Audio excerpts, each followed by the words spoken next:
제목을 한번 같이 읽겠습니다. 시작. 은혜 위에 은혜. 제가 최근에 새벽 제단이나 금요 기도회를 통해서 그리고 주일 예배를 통해서 이 표현을 자주 썼는데 혹시 기억이 나십니까?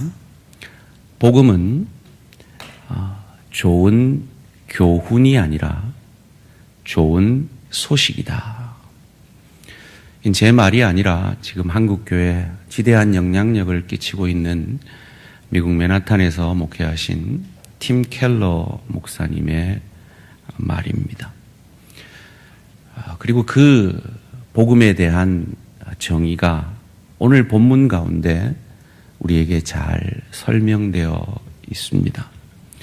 오늘 본문 12절 말씀, 저희가 지난 시간 생각해 본 말씀이죠. 영접하는 자, 곧 그 이름을 믿는 자들에게는 하나님의 자녀가 되는 권세를, 특권을 주셨으니, 하나님의 자녀가 된다는 건 그건 특권이라 그랬습니다. 왜냐하면 권세이기 때문입니다. 권력과 세력, 즉 하나님이 다스리시는 하나님의 자녀가 되어지기 때문입니다. 이것은 놀라운 특권입니다.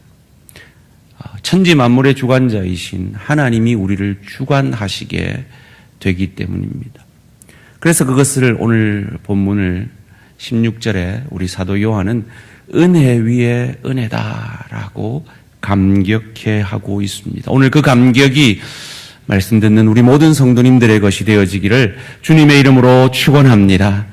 그 하나님의 자녀가 되는 그 특권이 그렇다면 도대체 어떻게 우리에게 임했는지를 오늘 본문이 우리에게 잘 설명해 주고 있습니다. 이어지는 13절 말씀인데요. 이는 혈통으로나 육정으로나 사람의 뜻으로 나지 아니하고 오직 하나님께로부터 난 자들이니라 띄워주시고요. 저는 이 13절 말씀을 묵상하는데 참 은혜가 되었습니다. 우리가 하나님의 자녀가 된 것은 유대인으로 태어났기 때문에 혹은 믿는 가정에서 태어나고 되어 있는 이 구절입니다. 이 구절을 영어 성경에 보니까요, 남편의 뜻으로라고 되어 있더라고요. 우리 남편분들 상당히 은혜가 되지 않습니까? 그 시대에는 남편 뜻으로 태어났어요. 그 남성 중심의 사회인 그 시대의 고백이죠. 그런데 그 모든 것 아니고요. 하나님이 태어나게 하셔서, 하나님이 우리를 자녀 삼아 주셔서 우리가 하나님의 자녀가 된 것입니다. 그리고 이어지는 본문 가운데 그 일이 우리에게 어떤 방법으로 되어졌는지를 14절 말씀 가운데 이렇게 말합니다. 함께 읽습니다. 시작. 말씀이 육신이 되어 우리 가운데 거하심에 우리가 그의 영광을 보니 아버지의 독생자의 영광이요 은혜와 진리가 충만하더라. 그대로 띄워주시고요. 제가 참 존경하는 박영선 목사님이 그의 요한복음 강의에서 이 구절을 두고 성도들에게 이렇게 묻더라고요. 이 14절 말씀 가운데 제일 중요한 단어를 찾아보십시오라고 말이죠. 저도 동일하게 여러분께 묻겠습니다. 이 14절 말씀 가운데 제일 중요한 단어가 무엇일까요? 누가 방금 본인이 그러셨습니까? 훌륭하십니다. 그렇습니다. 그의 영광을 보게 하신 것. 은혜 위에 은혜인 것입니다. 우리는 그의 영광을 볼 수 없는 죄인들입니다. 그런데 주의 성령께서 우리 안에 선물로 역사하셔서 그것을, 그의 영광을 봄으로 예수를 저주할 자라, 자기 죄 때문에 죽은 자라 아니하고 나의 구주, 나의 하나님으로 영접함으로 하나님의 자녀가 되는 특권을, 권세를 얻게 된 것입니다. 우리는 빛을 선택한 자들이 아닙니다. 우리는 빛을 보게 된 자들입니다. 아니, 빛을 보게 은혜를 받은 자들입니다. 아니, 목사님, 그래도 우리가 믿었잖아요. 내가 믿어서 구원 얻었잖아요. 맞습니다. 그런데 그건 겉으로 드러난 결과고 하나님의 은혜가 우리에게 임했기 때문에 그 하나님의 은혜로 우리의 눈이 뜨여졌기 때문에 우리가 그것을 보고 예수를 저주할 자라 아니하고 주로, 나의 주로 고백하게 된 것입니다. 그래서 복음은 좋은 교훈이 아닙니다. 내가 이 교훈을 받아서 이 교훈대로 살면 구원 얻는 것이 아니라 좋은 소식입니다. 내 눈이 뜨여졌다는, 그래서 믿어졌다는, 은혜가 임했다는 그 좋은 소식이 복음인 것입니다. 지난 시간에 저는 유대 백성들이 율법, 즉 하나님께 나아올 수 있는 지도인 율법을 가지고 돌돌돌 말아서 지팡이로만 쓰면서 자기보다 종교적 열심이 없는 세리와 창기를 때리는 것으로만 사용하고 이방인을 때리는 것으로만 사용하는 그 모습을 통해서 유대인들이 영적으로 장님인 것을 증명해내었다 그랬죠.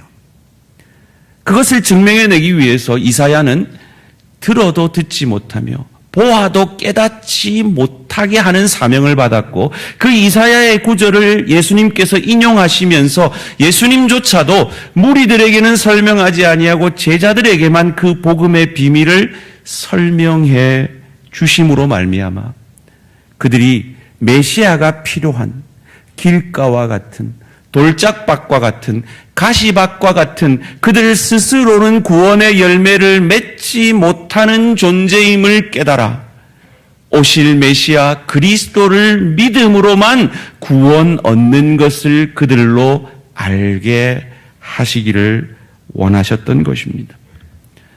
그 율법 앞에 죄인됨을 고백할 수밖에 없는 인간들, 그것을 결론적으로 사도 바울은 로마서 3장 23절에서 이렇게 결론 맺고 있습니다. 모든 사람이 죄를 범하였으며 하나님의 영광에 이르지 못하더니 하나님께 나아갈 수 없는 이유는 죄 때문입니다. 그런데 모든 사람이 죄를 범했습니다.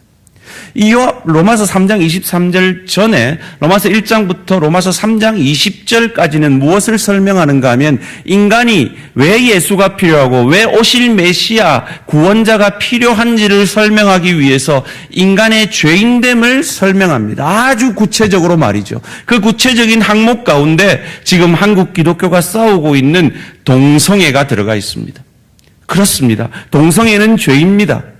세상 사람들은 그것을 어떤 인간의 선택이라고 생각합니다. 아닙니다. 그것은 하나님이 금하신 죄입니다. 우리 한국 기독교가 이 차별금지법을 반대해야 하는 이유가 여기에 있습니다. 그런데 여러분 아십니까? 그 죄에 대한 항목 가운데 우리가 그토록 손가락질하고 정죄하는 동성애도 있지만 우리가 입 다물고 우리의 죄인됨을 고백할 수밖에 없는 수근수근하는 자, 가십하는 자, 뒤에서 뒷담화하는 자도 죽을 죄의 항목에 들어가 있다는 걸 말이죠. 그를 통해서 우리는 무엇을 알 수 있습니까? 모든 사람이 죄를 범하였으며 하나님의 영광에 이르지 못하게 되어지는 인간의 절망의 고백을 율법 앞에 선 자들은 할 수밖에 없다는 것입니다. 그런데 성경 가운데 보석 중에 보석인 로마서, 그 중에서도 보석인 다이아몬드라고 할 수 있는 로마서 3장 21절이 그 절망 가운데 있는 인생의 반전을 이루는 고백을 이렇게 하고 있습니다. 로마서 3장 21절 함께 읽습니다. 시작. 이제는 율법 외에 하나님의 한 의가 나타났으니 율법과 선지자들에게 증거를 받은 것이라. 율법 외에 율법 아닌 방법으로 하나님의 한 의가 메시아가 나타났으니 이 메시아는 율법과 구약의 율법과 선지자들이 이 메시아가 오시면 너희가 구원을 받을 것이라고 예언한 자라. 그가 이 땅에 왔고 메시아 히브리어로 기름 부음을 받은 자, 의역하면 구원자라는 그 동일한 헬라어의 고백인 그리스도. 그 그리스도가 누군지 아느냐? 이 예수님이다. 그래서 예수가 그리스도입니다라는 그 고백을 우리는 예수 그리스도라고 고백하는 것입니다. 이 로마 3장 21절을 다시 한번 띄워주시면 좋겠어요.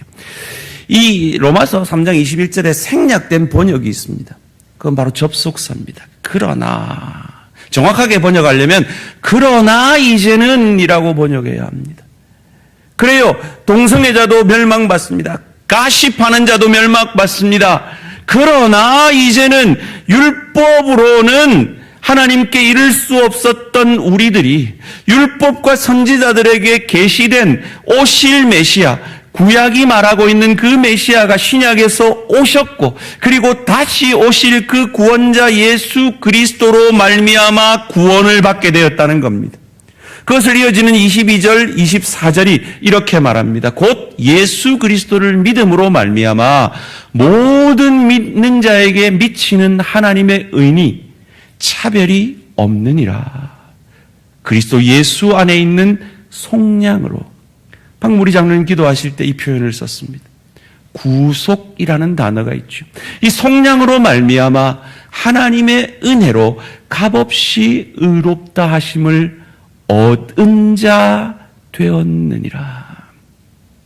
이 속량, 구속이라는 뜻은 값주고 사신다라는 뜻입니다.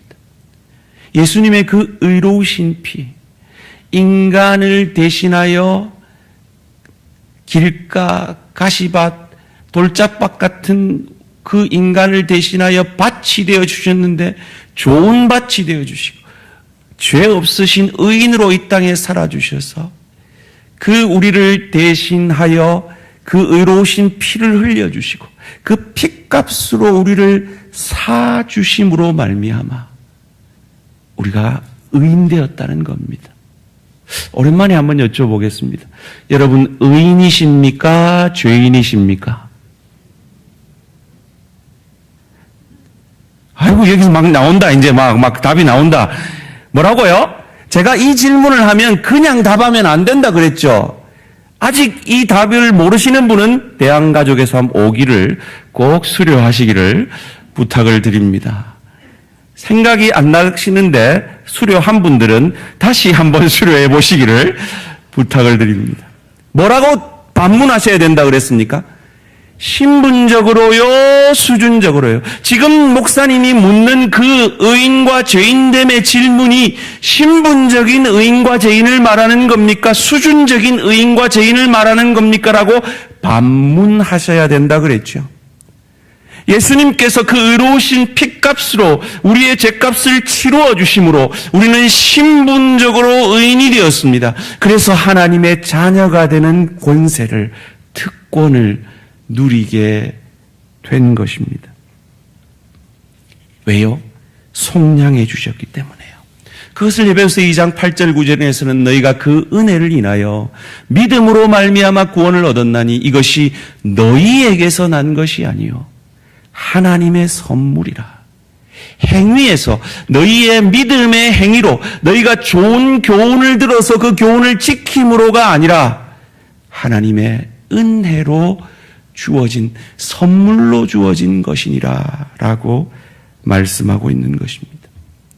율법 앞에 섰을 때 절망할 수밖에 없고 죄인됨을 고백할 수밖에 없는 인간들을 향하여서 그 율법의 요구를 이루어 주신 예수 그리스도로 말미암은 이 속량의 은혜, 구속의 은혜를 오늘 본문에서는 17절 말씀 가운데 사도 요한은 이렇게 고백합니다. 율법은 모세로 말미암아 주어진 것이요 은혜와 진리는 예수 그리스도로 말미암아 온 것이라.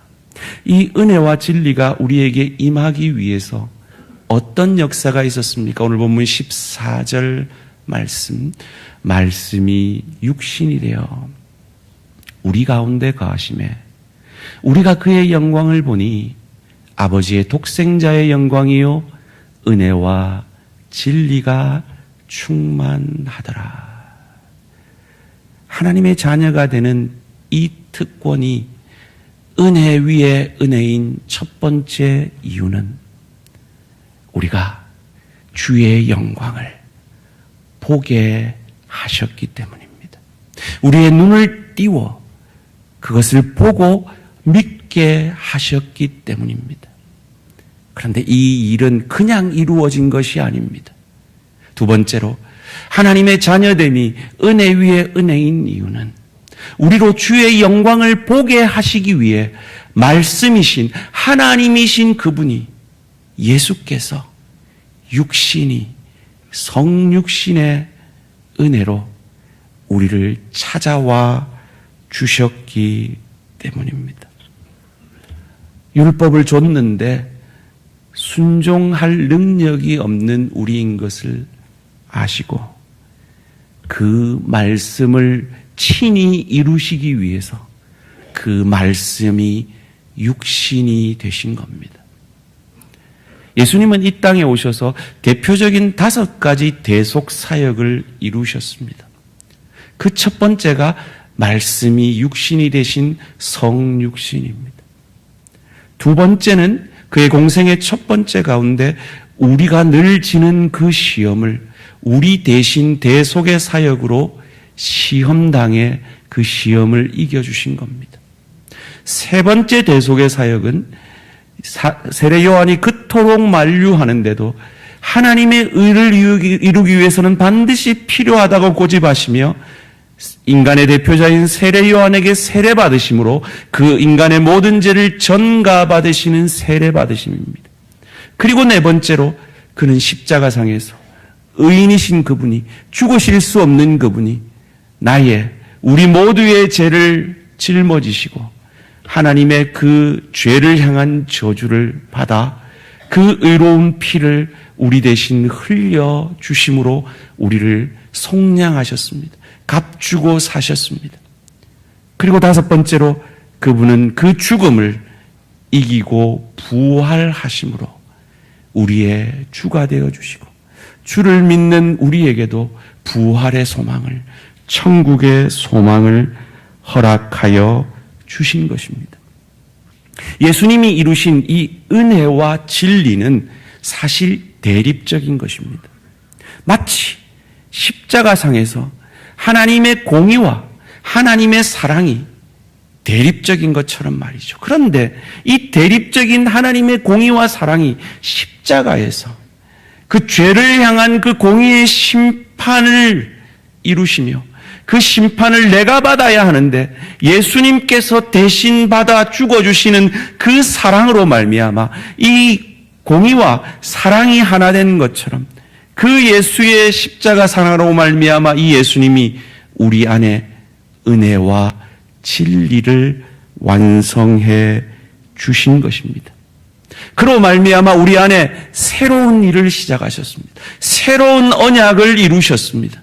그것을 예수님 오시기 전에 600년 전에 예레미야라는 선지자가 멀리 있는 그 메시아를 보고 이렇게 고백합니다. 예레미야서 31장 31절에서 33절 말씀입니다.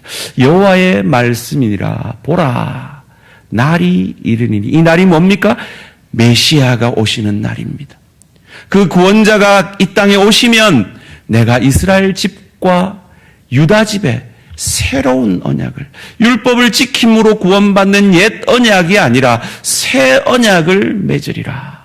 이 새 언약은 내가 그들의 조상들의 손을 잡고 애굽 땅에서 인도하여 내던 딸에 맺은 것과 같지 아니할 것은 내가 그들의 남편이 되었어도 그들이 내 언약을 깨뜨렸음이라. 그들이 이 언약을 지킬 능력이 없음을 내가 알았기 때문이라. 여호와의 말씀이니라.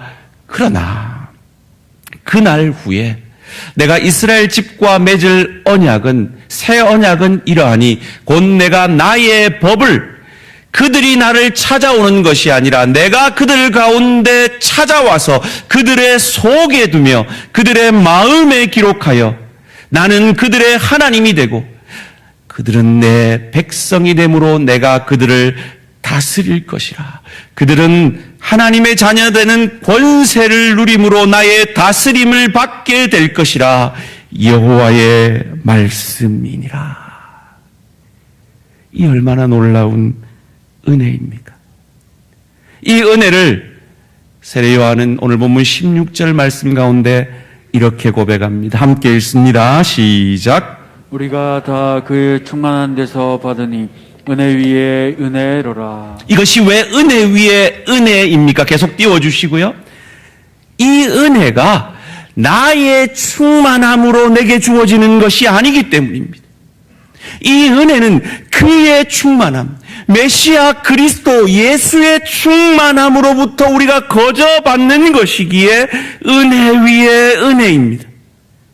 이게 충만하다는 건 더 채울 것이 없다는 얘기입니다. 마치 안식일이 왜 우리에게 주어졌습니까?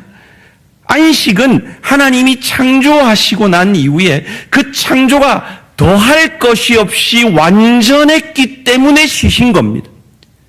그처럼 하나님께서 재창조의 역사를 통해서 십자가에서 죽으시고 부활하심으로 말미암아 그 새 언약을 더할 것이 없도록 완전히 완성하셨기에 그의 충만한 데서 우리가 받게 되어지니 이것이 은혜 위에 은혜인 것입니다. 우리가 이 구원을 위해 한 것이 무엇입니까? 그저 은혜일 뿐이죠. 그 은혜를 받은 우리가 이 땅에서 살아가는데 우리를 절망케 하는 현실이 있습니다. 지난 한 주간 여러분 하나님의 자녀이지만 하나님의 자녀답지 살지 못한 그 절망감이 우리에게 있지 않습니까? 기억하십시오. 나의 충만함이 아닙니다. 그의 충만함입니다. 그의 충만함으로 그 부족을 채우시고 우리를 하나님의 자녀 삼으시고 천국 백성 되게 하시고 지금 죽어도 천국에서 눈 뜰 수 있는 하나님의 자녀로 삼아주신 이 은혜 위에 은혜가 이미 저와 여러분에게 임하였음을 믿으시기를 주님의 이름으로 축원합니다. 아직 이것이 믿어지지 않는 분이 혹 이 자리에 계십니까? 기도하십시오. 하나님, 나도 하나님의 자녀가 되는 권세를 누릴 수 있도록 예수를 주로 믿게 도와주십시오. 기도하시기 바랍니다. 다시 한번 14절 말씀 함께 읽겠습니다. 시작. 말씀이 육신이 되어 우리 가운데 거하심에 우리가 그의 영광을 보니 아버지의 독생자의 영광이요 은혜와 진리가 충만하더라. 이 은혜가 우리에게 임했으니 우리는 어찌해야 할까요? 말씀이 육신이 되어 우리 가운데 거하신다 그랬습니다. 여기서 거한다는 말의 원문을 보면 장막을 친다라고 되어 있습니다. 사랑하는 성도님들, 참 믿음은요 지식이 아닙니다. 나 하나님 알아. 하나님 살아계신 거 알아. 그래, 예수가 나를 위해 죽어주신 거 알아. 라는 지식이 아닙니다. 참 믿음은 관계입니다. 다스리심이십니다. 권세, 권력과 세력이, 주권이, 그 하나님의 다스리심이 나를 주관하시는 하나님이 내 아버지가 되시고 나와 함께 사시는 관계입니다. 그것을 요한복음 17장 3절에서는 이렇게 표현합니다. 영생은 곧 유일하신 참 하나님과 그의 보내신 자 예수 그리스도를 아는 것이니라. 안다니까 지식 같죠? 아닙니다. 원문을 보면 이 아는 것은 마리아가 남자를 알지 못하매 라고 썼을 때 그 단어와 동일한 단어입니다. 어떤 암입니까? 관계의 암입니다. 함께 사는 알미입니다. 다스리는 알미입니다. 이것을 계시록 3장 20절에서는 이렇게 표현합니다. 볼지어다 내가 문 밖에 서서 두드리노니 누구든지 내 음성을 듣고 문을 열면 내가 그에게로 들어가 그로 더불어 먹고 그는 나와 더불어 먹으리라. 믿음은 주와 함께 더불어 먹고 마시는 관계입니다. 이 관계가 형성된 우리는 어찌해야 할까요? 18절 말씀이 그것을 우리에게 가르쳐 줍니다. 본래 하나님을 본 사람이 없으되 아버지 품속에 있는 독생하신 하나님이 나타내셨느니라. 누구를 통해서요? 그 영광이신 예수를 통해서요. 사람은 하나님을 볼 수가 없습니다. 여러분 주변에 믿지 않는 사람 하나님을 볼 수가 없습니다. 우리도 그랬습니다. 그런 우리에게 예수 그리스도께서 그 하나님을 보여주셨습니다. 우리에게 하나님을 보여주신 그분이 우리 안에 거하시고 그분이 우리를 다스리시기에 이제 우리도 가정으로 일터로 나아가 내 안에 계신 하나님을 보여내는 저와 우리 모든 성도님들 되시기를 주님의 이름으로 축원합니다. 하나님의 자녀가 되는 이 권세가 은혜 중에 은혜 위에 은혜인 세 번째 이유가 바로 이것입니다.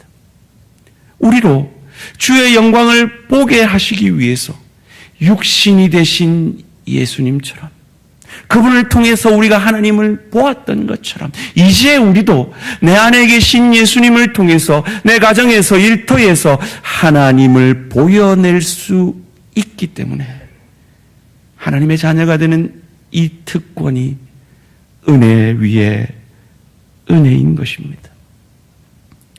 부활하신 주님께서 제자들을 만나고 이렇게 말씀하셨지요.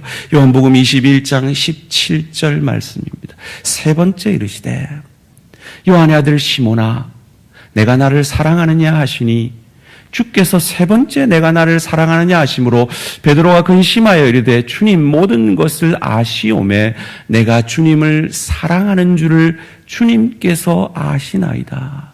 자, 그렇다면 주님이 아십니다 하고 사랑 고백을 했으면 나도 너를 사랑한다 이렇게 사랑 고백을 해주셔야 되는데 예수님이 그 사랑 고백 대신에 하시는 말씀이 뭡니까? 예수께서 이르시되 내 양을 먹이라.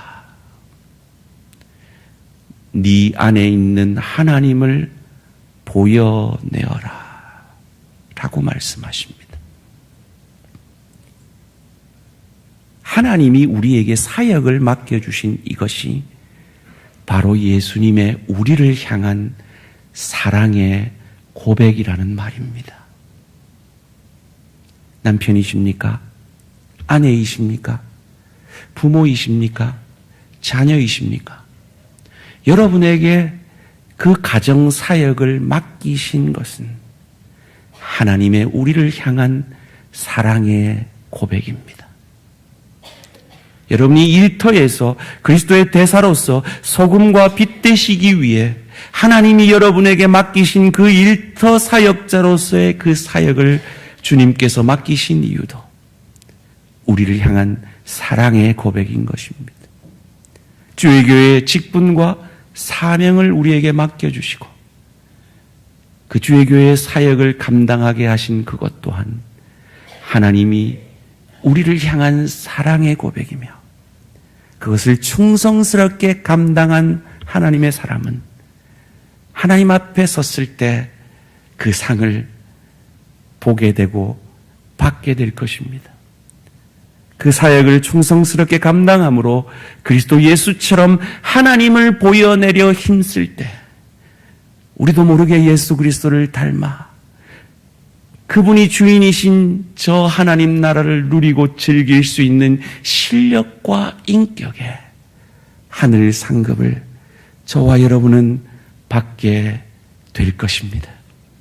그 소망으로 힘들고 어려운 가정사역, 힘들고 어려운 일터사역, 때로 낭망되는 이 주의 교회의 사역을 충성스럽게 감당함으로 예수님이 우리에게 그러하셨던 것처럼 나를 통해 내 가족이, 내 동료가, 내 지체가 하나님의 영광을 보게 되는 하나님을 나타내 보이는 저와 우리 모든 성도님들 되시기를 주님의 이름으로 축원합니다.